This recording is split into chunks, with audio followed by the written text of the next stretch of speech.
I've watched the game twice, and before we jump into Valpo and the return of Roger, we faced a really good basketball team, a very, very connected team. I thought they were terrific.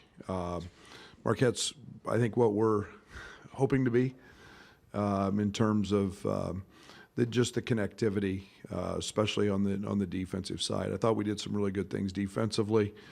You know, I got the question post-game, did we shoot too many threes? I wish we would have shot more. We shot 33, 34%, and man, we had some really good looks. We missed too many layups, and we didn't play with enough pace offensively. One thing Marquette did was play with great pace, but that allows them to get their angles. We did that in the Kansas exhibition, played with great pace.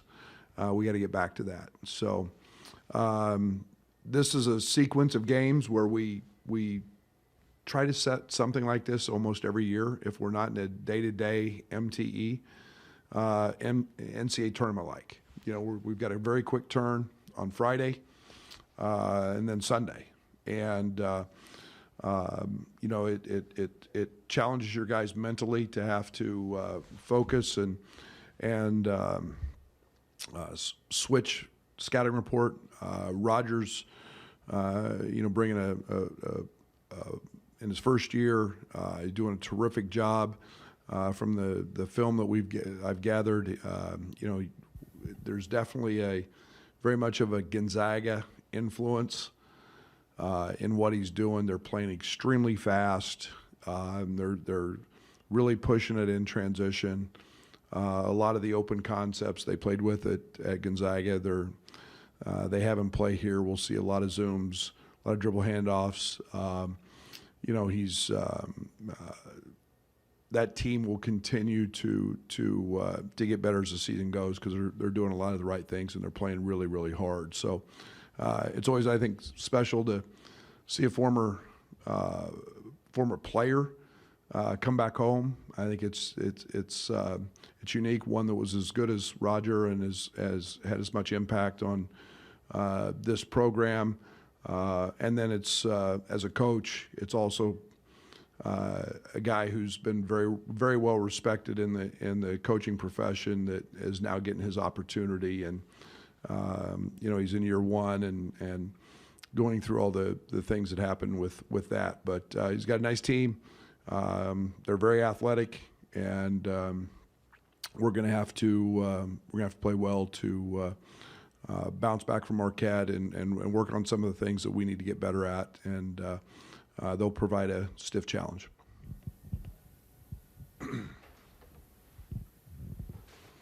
mean, Quincy also, you know, talks about playing with more tempo, running the floor better. Just what will get you maybe into that kind of style? What'll help you do that better? Literally something just as simple as running the floor. You know, we didn't run. We were playing at a snail's pace, and we had 4 or 5 possessions where Ty Rogers sprinted the ball up the court and outran our wings, who were literally walking or jogging. We had multiple possessions where we didn't get set in offense until there were 16 or 17 on the shot clock, and those limit getting the ball turned, getting your ability to get multiple sides. They take away your advantage in trying to score under 7 seconds. You know, I played guys too long, and you know, it's on me. It's not them. It's on me getting them to play that way. You know, we spent a bunch of time on it early, and now as we've got into games, we haven't done it as much, and we got to continue to practice that way because this team is very effective when we play with efficiency.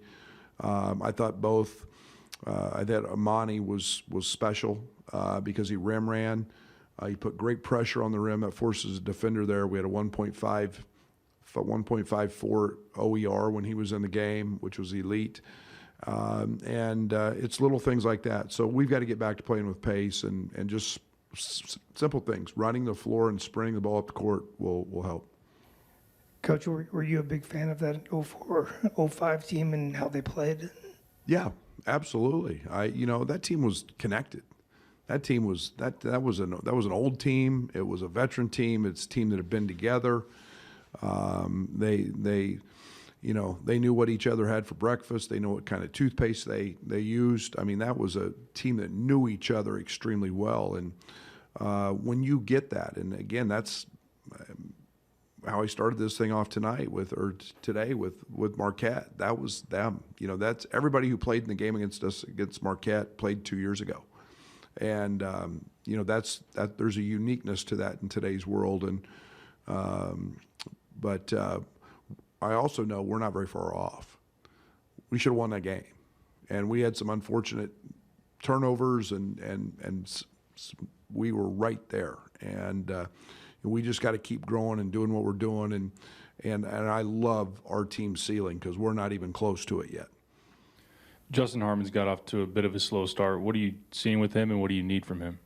Yeah, it's I think it's a little typical for transfers to get off. I go back to a little bit like Plummer in his early start. You're trying to figure out, when you transfer, you're trying to figure out where you get your stuff. How do I get it? And there's different terminology. There's different techniques. We're a little different than he played at Utah Valley, but he was great today in practice. I think he's understanding the tempo with which we want to play. I think the pit bull, dog mentality on the defensive side, he has that in him, and I think he can be just a maniac on the defensive side in terms of guarding, and he's got good athleticism. He's strong, so I think he's gaining in those areas. And I don't want to make I don't think there's too much to be made out of his numbers, but I think he's getting better every day.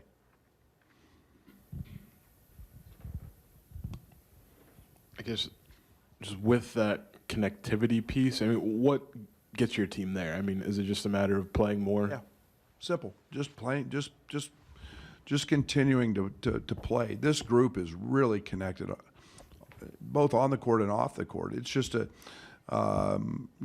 just okay. This is how we do things, and it becomes, it's no different than, the cliche. You kind of live your life in a rut. Sometimes you do the same things over and over and over, and we want to practice boredom. We want to practice the same things over and over and over and over in practice, so they become habit. And when that habit happens, everybody knows what the other four guys are going to do. And those are the things that help build that camaraderie and that chemistry. And I think we're still finding that a little bit with who plays what, who plays where, identifying roles. We're getting pretty close. So I like the fact that this group is really connected, and this group is really tough, and we're practicing at a really, really high level. Not quite every day, but we're getting pretty close. And when we do that, that connectivity will happen faster than it will had we not be doing that. 3 games into Dre Gibbs Lawhorn's career, so admittedly a small sample size, but how do you assess him? Is he kind of on schedule as a freshman there? Yeah, I think that he got good looks the other night. I think he made 37 in a row yesterday. Tyler told me, threes. He's a terrific shooter, and it's about finding that, seeing that ball go in, on a continual basis. That was a high level game. That was a physical game. That was a game with great athletes. That's something that was a new experience for him. It was a little different. It was Eastern, and it was a little easier. All those things are helping him, and I'm so excited about that young man's path. We need him. We need him to be. He helps raise our ceiling. And so I think he's on a great path, and I think he's a young man who hasn't got discouraged. He keeps working and grinding every day. He keeps getting his shots every day, and when that happens, usually young guys keep moving forward at a pretty good clip. Brad, all of us remember those first moments when you have your first child. How have you seen Quincy handle both being a dad and basketball and school and everything that he's had to do? Well, he's got a smile on his face every day, which is still good, which means he's probably getting a little sleep. No, I think that's obviously one of the great moments of anybody's life is when your children are born, and he's handled that. Yet he's been very professional. He's shown up every day. He hasn't changed his workout routines. He's always been a guy who gets a lot of shots. He's fought a little wrist deal. He's still getting his treatments and doing his recovery stuff. So I think he's found, and Quincy's really mature.